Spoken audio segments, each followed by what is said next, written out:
Alrighty, folks. This weekend we're gonna do something a little different.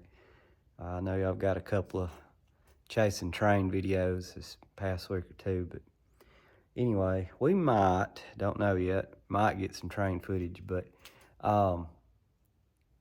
Script Garage, Derek Beery, if I'm saying that right, is having a supposedly small, it may turn out to be big, cars and coffee event at his in-work museum location, which is not open yet, in is that Lawrenceburg, Tennessee. Anyway, one of those two. So we're gonna try to make that. Depending on how many people's there, we may not get to park. I mean, I don't know. There's some buzz online about it on Facebook, and some people are expecting a lot of people. He don't want a lot of people to show up, but being the winter time, I'm not busy with the farm right now. It's also going to be raining tomorrow. We're going to take the 81 square body. It's been in a couple of rains and done okay, so we'll see. It's an opportunity for me to go, maybe meet them. We'll see. Not a big deal. We'll enjoy the road trip anyway, which it ain't that far from here. Too bad. So, yeah, that's that. So stay tuned, and I'll attach video of that little trip and event if we make it.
Alrighty, as you can see, we did make it to Viscript Garage's Cars and Coffee up in Tennessee today. We left out of here between 5 and 5:30 this morning, and had planned to get there about 30 minutes early. We were only about 10 minutes early, and initially couldn't even get in. We circled around some lots across the road that he had for parking, and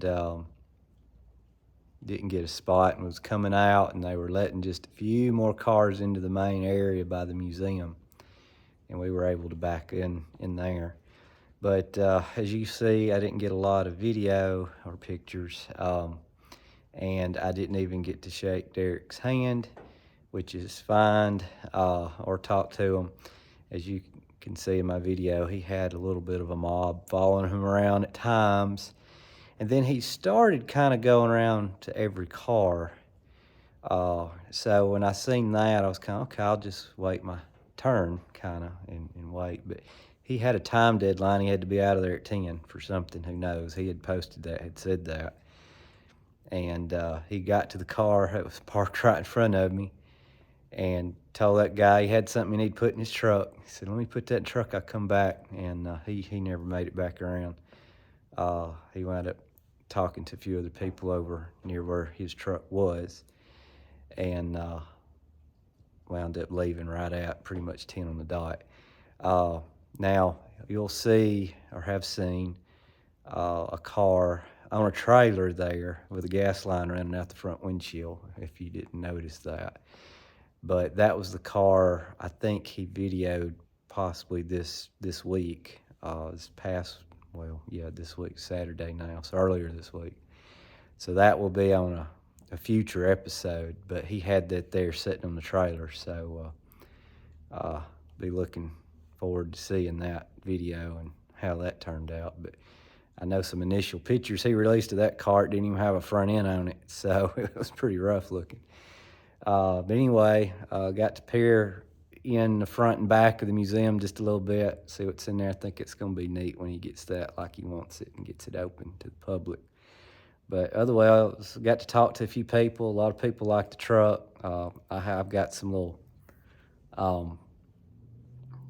information and some of the original manual and documents that I've got with the truck. I've got them kind of framed to have them hanging in the hood. So a lot of people stopping by and reading those and checking it out. I actually ran into a guy that was from he lived in the area where this truck originally came from, up in northwest Nebraska. And he confirmed, I don't know if I've mentioned before, I've got this Nebraska tag that's on the truck here. And that was an 8-year run on that tag. So that tag is actually older than this truck, but it is time period correct for this truck. And that tag is from the county that this truck came from. So anyway, we kind of had a chat about that. And anyway, everybody was nice. We had some coffee. Derek will probably never see this video, but I will thank him for the coffee. I sent my wife after coffee, gave her some money. She went and stood in line for some coffee. When she got there, apparently Derek had give some amount of money to pay for people's coffee that was in line. So that was nice of him. So my wife said, well, he comes around, thank him for the coffee. Well, I never got the chance, but anyway, thanks for the coffee if you ever see this. Probably won't. But anyway, that was that. That's what footage I got. We were, like I said, up bright and early to get there. It rained almost the whole time there. It was foggy. It was dark and foggy and raining, so that slowed us down some. But old Red here, what I call the Nebraska ranch truck, it made it there and made it back. And we even got some train footage on the way back, which will be in a different video. But anyway, got a unique train coming up, so didn't even know about it till we got there. But that'll be in another video. Anyway, thanks for watching, for whatever little video of this event that I got. and stay tuned for more. Thanks. See ya. Bye.